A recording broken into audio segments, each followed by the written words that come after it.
ड्यासमा रहनुभएका सम्पूर्ण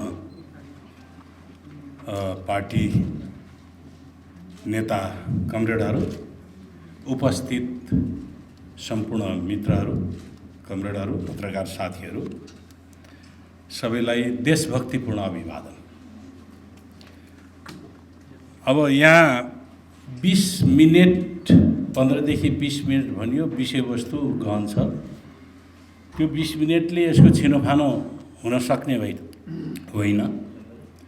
म निष्कर्षबाट अनि सुरुवात गर्छु। निष्कर्षमा एमसीसीसँग, मिलेनियम च्यालेन्ज कर्पोरेसनसँग गरिएको सम्झौता नेपालको राष्ट्रिय हितका विरुद्धमा छ। यो सम्झौता खारेज हुनुपर्छ, सदनबाट अनुमोदन हुनुहुँदैन। यो सम्झौता संशोधन पनि हुन सक्दैन, किनभने एक पक्षले गरेर संशोधन हुने होइन र अमेरिकी पक्षले यो सम्झौता संशोधन हुन सक्दैन, मूल सम्झौता संशोधन हुन सक्दैन भनेर उसले भनिसकेको छ। सहायक सम्झौताको संशोधनको औचित्य हुँदैन। दोस्रो, संसदबाट सङ्कल्प प्रस्ताव पारित गरेर यसलाई राष्ट्रिय हित अनुकूल बनाइन सकिन्छ भन्ने कुराहरू यो चाहिँ नि अलि अपशब्द होला, यो मुतको न्यानो मात्रै हो। त्यस कारणले यो केही पनि हुन सक्दैन। त्यसैले यो सम्झौताको खारेजी बाहेक अर्को विकल्प छैन। तपाईँहरूका बिचमा मैले यतिका यहाँ सामग्री लिएर आएँ। म यो सामग्रीबाट तपाईँहरूलाई कुरा राख्न सक्दिनँ, किनभने मैले देखाउन मात्रै ल्याएको हुँ। अब देखाउन मात्रै ल्याउँदाखेरि अब यसमध्येको थोरै मात्रै डकुमेन्ट छन्, दर्जनभन्दा बढ्ता। अहिले लास्टमा भन्नुभयो कि उपसम्झौताहरू आधा दर्जन भन्नु, आधा दर्जनभन्दा बढी, 1 दर्जनभन्दा बढी छन्। 1 दर्जनभन्दा बढी मध्येको एउटा मात्रै मसँग आइपुगेको छ।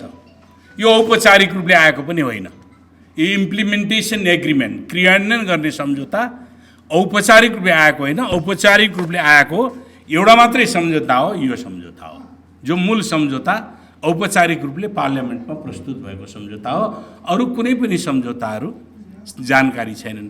अब सम्झौताहरू नै जानकारी नभइकन के संशोधन गर्ने हो, के सङ्कल्प प्रस्ताव गर्ने हो, अनि कसरी पास गर्ने हो।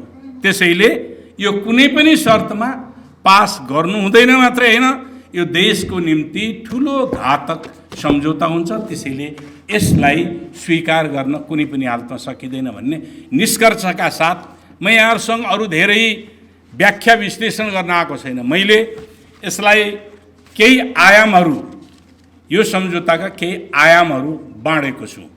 जस्तो सम्झौता एमसीसी के हो, पहिले त्यसरी जानु पर्यो।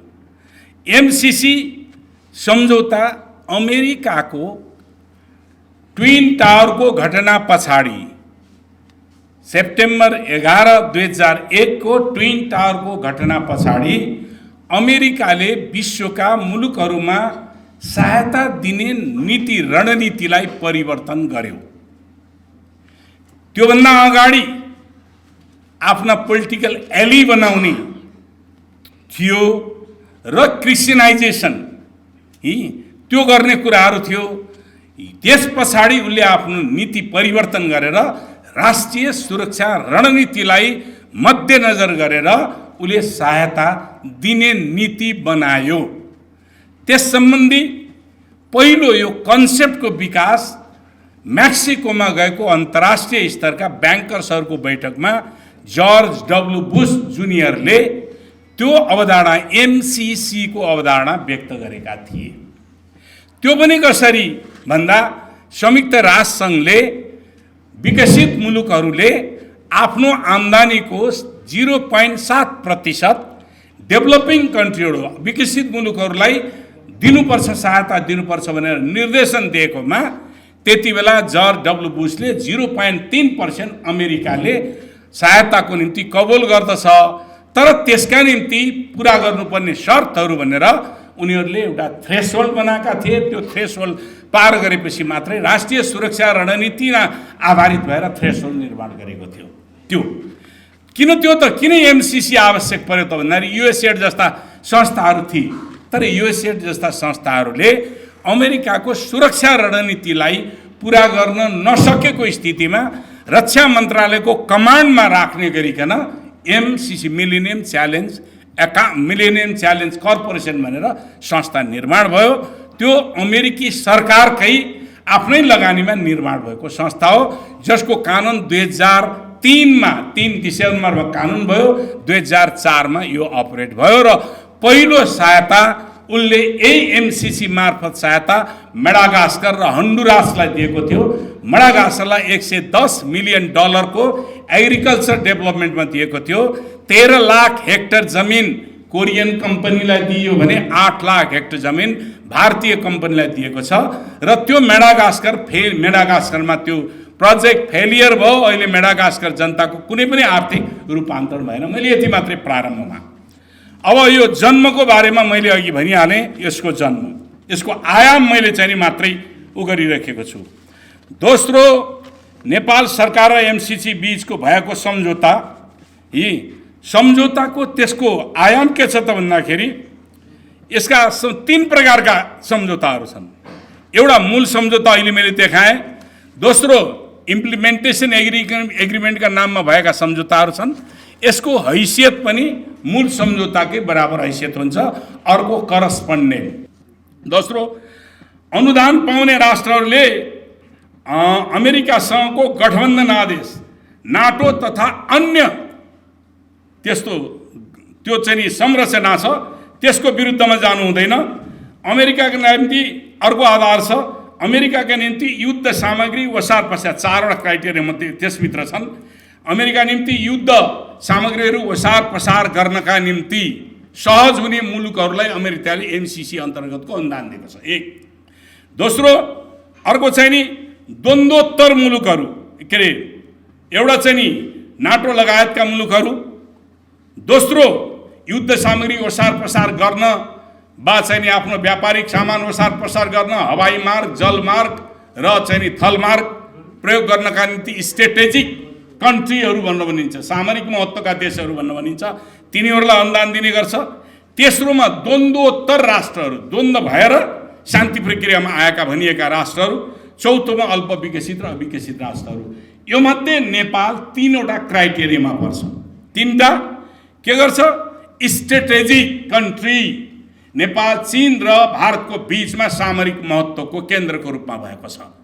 नेपाल द्वन्द्वोत्तर मुलुक हो, नेपाल गरिब मुलुक हो। यो 3वटा क्राइटेरियाभित्र नेपाललाई उनीहरूले सामरिक महत्त्वको केन्द्रको रूपबाट नेपाललाई छानेका हुन्। अर्को चाहिँ नि नेपाल सरकार र एमसिसी बीचको सम्झौता, मैले दोहोऱ्याउनु पर्दैन।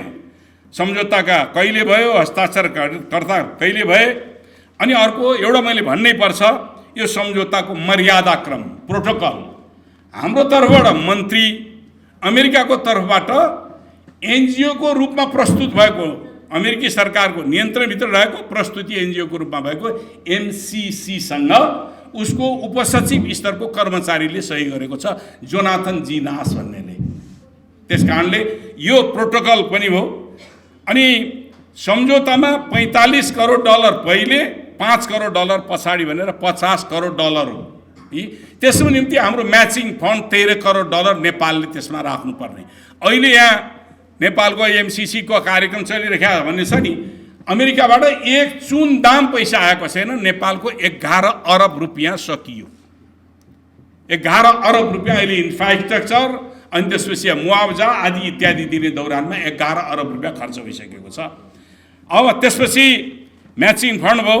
अब परियोजना उल्लेख भएअनुसार 400 केबी 400 किलो भोल्टको लप्सेफेदीदेखि रातामाटेबाट मुगलिङबाट एउटा हाँगो हेटौडा, अर्को हाँगो मूल हाँगो चाहिँ नि तनहुँ, दमोलीबाट पाल्पाको नुवाकोट डाँडाबाट बुटवलबाट सिमानाबाट गोरखपुरसम्म यसको ट्रान्समिसन लाइन डबल सर्किटको, डबल सर्किट 307 किलोमिटरको, 307.55 किलोमिटरको डबल सर्किट भन्दाखेरि 615 लगभग किलोमिटर बराबर हुन जान्छ। त्यो ट्रान्समिसन लाइन हो। अब यो ट्रान्समिसन लाइनको चाहिँ नि अनि अर्को के हो भने सडक विस्तार कार्यक्रम हो। सडक विस्तार 5वटा, यो एग्रिमेन्ट अनुसार 5वटा सडक विस्तार कार्यक्रम हुन्। 5वटामा चार आली फिदिम, त्यसपछि धरान धनकुट्टा के अरे सप्तरीको चाहिँ नि कदमादेखि उदयपुर, हेटौडा भीमफेदी, अमिलिया तुलसीपुर 5 वटा। तर उसले संशोधन गरेर अहिले के गरिसकेको छ त भन्दाखेरि चन्द्रौटादेखि शिवखोलासम्मको नेसनल हाइवेलाई एक्सपान्ड गर्ने भनेर उसले त्यो संशोधन गरिसकेको छ। संशोधनसँग हाम्रो कुनै पनि हामीलाई सोचसाथ केही पनि आदि होइन। अनि सम्झौता अनुसारको परियोजनाको औचित्यता, अब यहाँदेखि चाहिँ नि हाम्रो डिस्प्युट सुरु हुन्छ। यो त अलग कुराहरू हो, यो स्थिति मात्रै बताइदिएको। हामीले सम्झौता प्रायोरिटी हाम्रो हो कि होइन भनेर पहिले प्रायोरिटी छान्नु पर्यो। हामीले अहिले 400 kV को त्यो अलग्गै प्रकारको ट्रान्समिसन लाइनको आवश्यकता थियो कि थिएन? मुख्य कुरा ट्रान्समिसन हो, बाटोको त्यति धेरै ठुलो होइन। किन भन्दाखेरि हाम्रो 132 kV को ट्रान्समिसन पूर्व पश्चिम राजमार्गलाई आधारित बनिरहेको छ। त्यसको अपग्रेड गर्ने 400 kV को ट्रान्समिसन लाइन बन्दैछ, कतिपय ठाउँमा बनिसक्यो, अहिले बन्दै पनि छ, विस्तार हुँदैछ। अर्को हामीले सोचेको के हो भने पुष्पलाल राजमार्गलाई बेस बनाएर 232 kV को के अरे ट्रान्समिसन लाइन बनाउने भनेर हामीले घोषणा पनि गरेका छौँ। हामीले ऊर्जा सङ्कटकालको बेलामा त्यति बेला हामीले घोषणा पनि गरेका छौँ। त्यसलाई बाइपास गरेर लप्सेफेदीदेखि त्यहाँसम्म लैजानका निम्ति त्यसको के औचित्यता हो? गण्डकी बेसिनको विद्युतलाई इभ्याकुएट गर्नका निम्ति, निकालेर बेच्नका निम्ति इन्डियामा 400 kV को लैजानु पर्ने, इन्डियासँग व्यापार गर्नको निम्ति अहिले के आवश्यकता थियो? मुजफ्फरपुर ढल्केबर के अरे ढल्केबर मुजफ्फरपुरको चाहिँ नि 400 kV को ट्रान्समिसन लाइन इन्डियासँग व्यापार गर्नका निम्ति अलरेडी बनिसकेकै छ। त्यस कारणले गर्दाखेरि अरू ठाउँहरूमा 32 kV आदिका लाइनहरूद्वारा हामीले चाहिँ नि विद्युत आयात गर्ने गर्छौँ। हाम्रो कमी भएको बेलामा आयात गर्छौँ र बढी भएको बेलामा त्यहीबाट सप्लाई गर्ने गरेका छौँ। त्यस कारणले यसको औचित्यता के हो? अब औचित्यता सामरिक दृष्टिकोणले अगाडि ल्याइएको नै यो मेजर हो। यसका दुईटा पार्ट छन्। एउटा पार्ट भनेको चीनसँगको यसलाई एक्सेस बढाउनका निम्ति त्यसलाई उनीहरूको भूमिका चीन विरोधी घेराबन्दीको नीतिको भूमिकालाई अगाडि बढाउनका निम्ति हो भने अर्कोतिर अघि नै भन्नुभयो मुस्ताङ हाम्रा छन् पहाडमा भएको चाहिँ नि अमूल्य खानीहरू जसले हामीलाई खरबको सम्पत्ति चाहिँ नि दिने गर्छ, त्यसमाथिको टार्गेट हो। अब त्यस्तै गरिकन हामीले लगानी गर्नुपर्ने कहाँ हुन्थ्यो भने वैज्ञानिक कृषि प्रणाली, भूमि सुधार, भूमि सन्धि व्यवस्था, वैज्ञानिक शिक्षा प्रणाली, विद्युतीय उत्पादन अतिरिक्त खपत, यी प्रसारण लाइन, आन्तरिक खपतको व्यवस्था, यी थुप्रै कुराहरू थिए हाम्रो प्रायोरिटी क्षेत्रहरू। त्यो प्रायोरिटी क्षेत्र नभएर विद्युत उत्पादन गरेर बेच्ने जो नीति बनेको छ त्यो नीति नै हाम्रा निम्ति खतरनाक नीति हो। कच्चा पदार्थ बेचेर देश कुन संसारको कुनै पनि मुलुक धनी भएको छैन र हुँदैन। त्यसकारणले विद्युत कच्चा पदार्थ देश हो। हाम्रो पर्यटन विकासको आवश्यकता थियो, स्वास्थ्य क्षेत्रमा लगानी गर्नुपर्ने थियो, हस्पिटलहरू बनाउनु पर्ने थियो, डाक्टरहरूलाई हामीले रोजगारी प्रदान गर्नुपर्ने थियो, प्राविधिक प्रविधिको विकास गर्नुपर्ने थियो, टेक्नोलोजीको विकास आजको अनिवार्य आवश्यकता थियो। त्यसकारणले निर्यात प्राथमिकता होइन, खपत हाम्रो पहिलो प्राथमिकता हो। त्यसले जति बिजुली बढी खपत गर्यो त्यति मुलुक धनी हुन्छ, जति कम बिजुली खपत गर्यो त्यति मुलुकहरू गरिब भएका छन्। त्यसकारणले यो हो। त्यसैले प्राथमिकता ट्रान्समिसन लाइन यति बेला त्यो छुट्टै प्रकृतिको ट्रान्समिसन यति बेला हाम्रो आवश्यकता पनि थिएन। यो इल्युजन भ्रम दिइरहेको छ कि हामीले बिजुली बेचेर धनी बन्नका निम्ति यो हाम्रो आवश्यकता थियो आदि इत्यादि गरिरहेको छ। अब अर्को यसको हिस्टोरिकल ब्याकमा अर्को आयाम छ। मैले लगभग 10-11 वटा आयाम मात्रै आयाममा गरेको छु।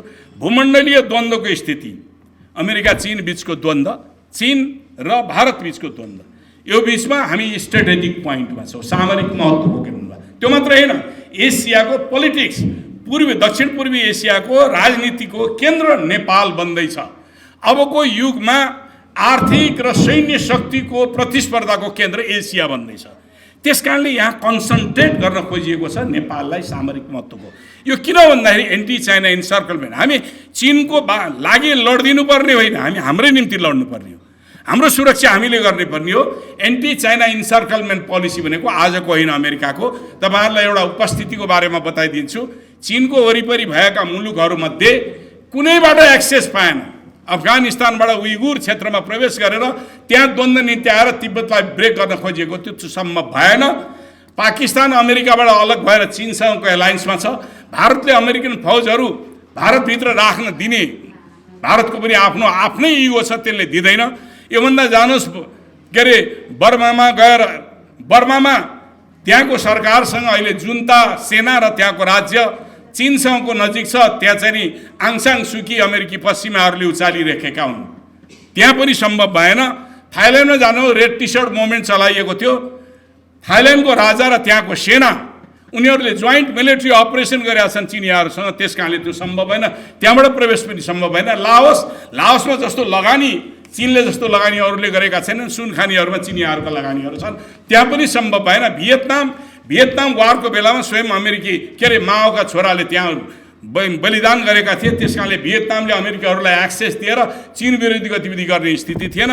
हङकङ प्रयत्न गरेको थियो। हङकङमा अहिले चाहिँ नि चीनले आफ्नो नियन्त्रणमा ल्यायो। अब ताइवानलाई उचाल्न खोजिरहेको छ। त्योभन्दा उत्तरतिर कोरियाको सम्भव भएन। त्यसैले दक्षिण कोरिया पनि सिधै चीनसँगको टक्कर दिने स्थितिमा नभएर कमजोर कडी नेपाल, त्यस कारणले नेपालबाट प्रवेश गरेको यसको हिस्ट्रीमा जाने हो भने अघि सुरेनजीले भन्नुभयो ठिक हो। 2031 सालमा खम्पा विद्रोह भएको थियो। खम्पा विद्रोहको भएको खम्पाहरूलाई चिनियाहरूले त्यहाँभित्र विद्रोह तिब्बतमाथि प्रवेश गर्न खोज्दैछन् भनेर चिनियाहरूले वार्न गरे। नेपाल सरकारलाई तात्कालीन स्थितिमा डिसाउन गर भने नेपाल सरकारले आनेकानी गरिसकेपछि चिनियाहरूले धम्की दिए, हामी प्रवेश गर्छौँ, निशस्त्र गर्छौँ र फर्किन्छौँ भनिसकेपछि नेपाली सेना प्रवेश गरेर उनीहरूलाई डिसाउन गर्ने दिशामा गयो। कति मारिए, कति भागेर गए। त्यसको नेता वाङदी लामा दार्चुलामा गएर मारिएको थियो। अब यसको निम्ति रेफरेन्स एउटा जरुरी छ, तपाईँहरूले हेर्नुहोला। यही शीत युद्धका टुक्राहरू भन्ने एउटा किताब छ, के नाउस भन्नेले लेखेको किताब हो। जुन किताबमा मुस्ताङमा सिआइएले के भूमिका निर्वाह गरेको थियो भन्ने कुराहरूको उल्लेख गरिएको छ। र त्यति बेला राजासँग सिआइएले मुस्ताङलाई अटोनोमस रिजन बनाइदेऊ भनेर माग गरेको थियो र त्यहाँ हाम्रो गतिविधि गर्नुहुन्थ्यो भनेपछि राजाले त्यति बेला इन्कार गरेको हो। इन्कार गरिसकेपछि फर्केर गएको हो। यो स्थिति थियो।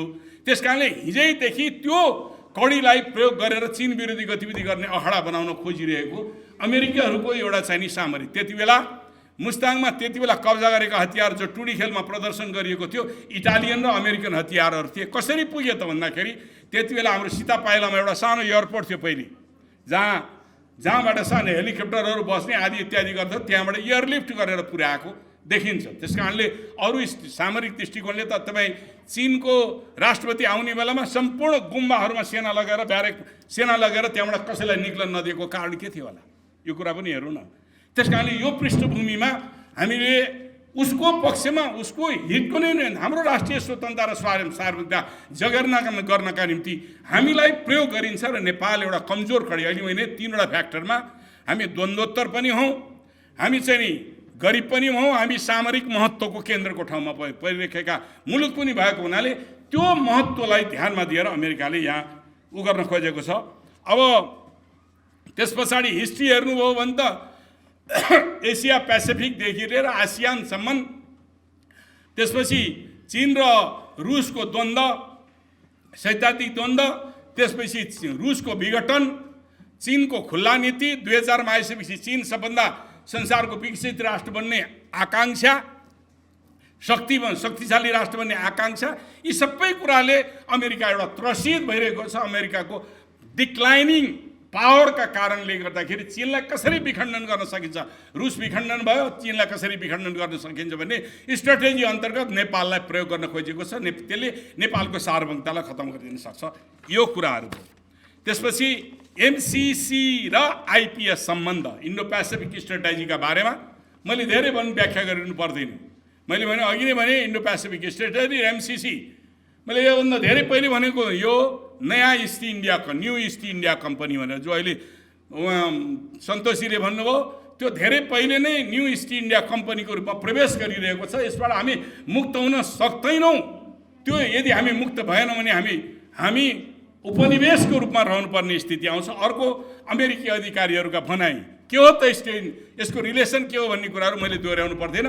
पटक पटक उनीहरूले भनेका छन् यो एमसिसी आइपिएसको मातहत हो। अब आइपिएस हाम्रो संविधानको विपरीत छ, हाम्रो फरेन पोलिसीको विपरीत छ। आइपिएसमा हाम्रो इन्भल्भमेन्ट, आइपिएसमा कहिले इन्भल्भमेन्ट भयो भने 2018 डिसेम्बरमा केपी ओलीको नेतृत्वमा सरकार भइरहेको बेलामा प्रदीप गेमारी अमेरिका जानुभयो। अमेरिका गइसके पछाडि उहाँले आइपिएसमा एग्री गरेर आउनु हो, त्यहाँ सिग्नेचर गर्नु पर्दैन।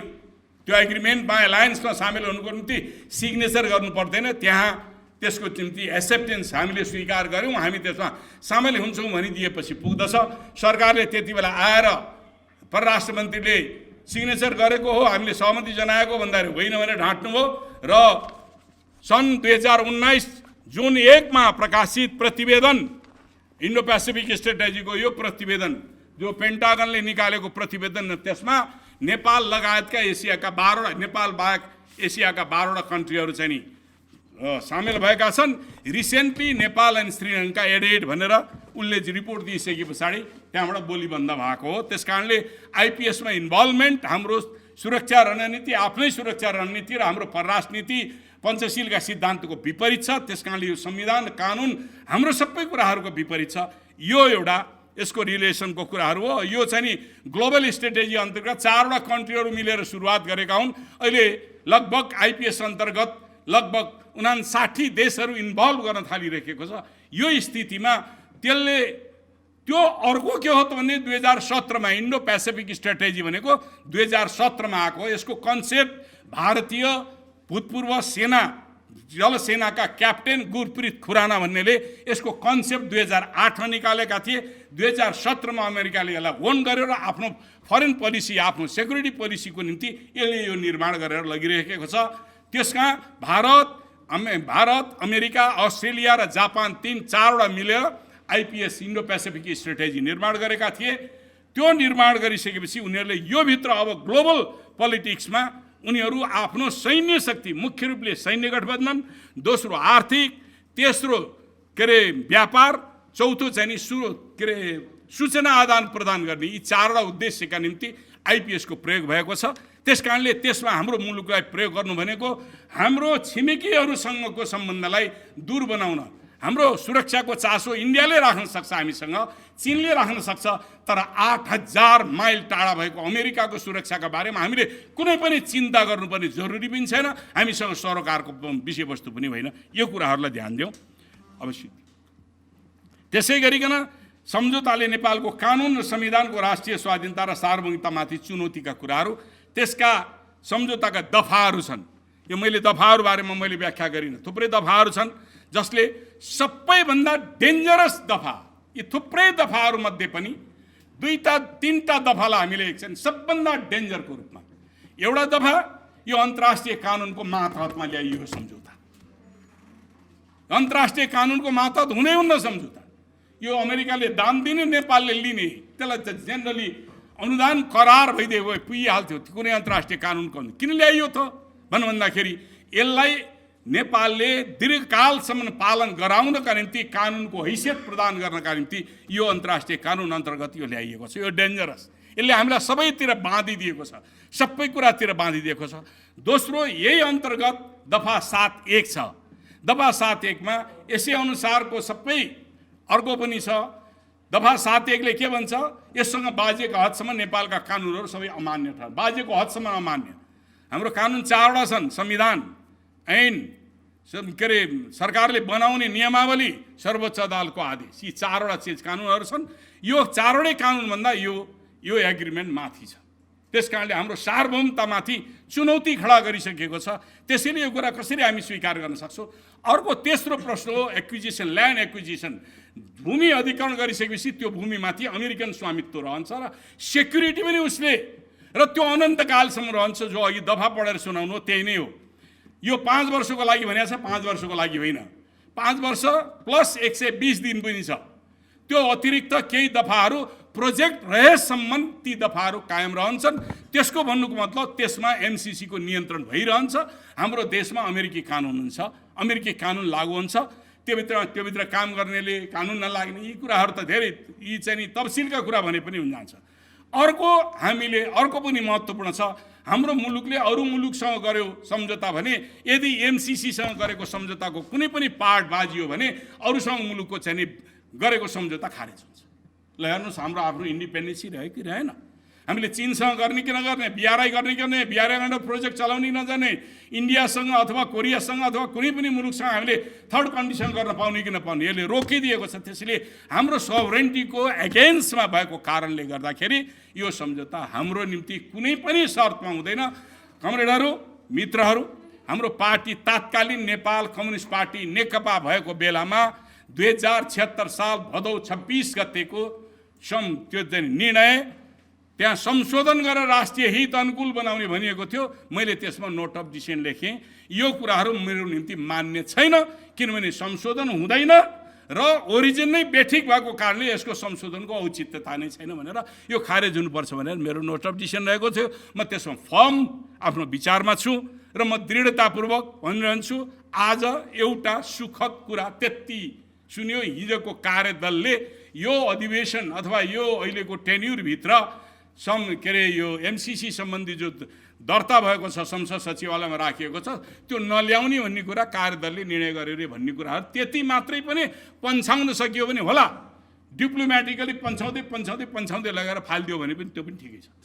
हामीले ब्रडली आज खारेजै गर्नुपर्छ भन्ने भन्दा त्यो कतिलाई नपच्ला, तर कार्यान्वयन अर्कै हो। कार्यान्वयन अहिले हाम्रो बजेटबाट भएको छ। अहिलेको जो खर्च भएको छ हाम्रो बजेट भएको, अमेरिकन पैसा होइन, अमेरिकाबाट के पनि भएको छैन। त्यो आयोजना पाउनु त्यो आयोजनाको उद्देश्य बेठिक छ। आज जसरी खर्च भएको छ त्यो एक्स्ट्रा बजेटरी खर्च हो। नेपालले बजेटमा छुट्यायो तर प्रोजेक्ट त्यही भन्यो, तर त्यो पनि विधिपूर्वक छैन, त्यसले चाहिँ कानुनसँग छैन, त्यस कारणले त्यो गलत तरिकाबाट गएको छ।